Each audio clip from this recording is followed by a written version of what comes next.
বিএনপির ভারপ্রাপ্ত চেয়ারম্যান তারেক রহমান সাহেব যখন দেশে ফিরলেন, উনি বললেন আই হ্যাভ এ প্ল্যান। উনি নির্বাচনের আগে গণভোটের পক্ষে উনি হ্যাঁ ভোট দিতে আহ্বান জানালেন। যদিও বিএনপির অনেক নেতৃবৃন্দ তলে তলে না ভোটের প্রচারণা করেছে। We also have a plan. আমরা যারা 11 দল এখানে একত্রিত হয়েছি, we also have a plan. We will never allow fascism to return to Bangladesh. আজকে গণভোটের যে একটা একটা অধ্যাদেশ ছুঁড়ে ফেলা হচ্ছে, এই এক একটা অধ্যাদেশ বাতিল করার মাধ্যমে ফ্যাসিজমের একটা একটা বীজ বপন করা হচ্ছে। এই প্রতিটা বীজকে আমরা অঙ্কুরেই ছুঁড়ে ফেলব, উপড়ে ফেলব।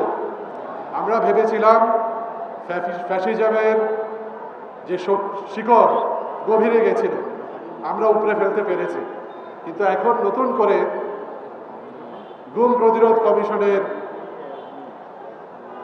যে প্রস্তাব, সেটা বাদ করা হচ্ছে।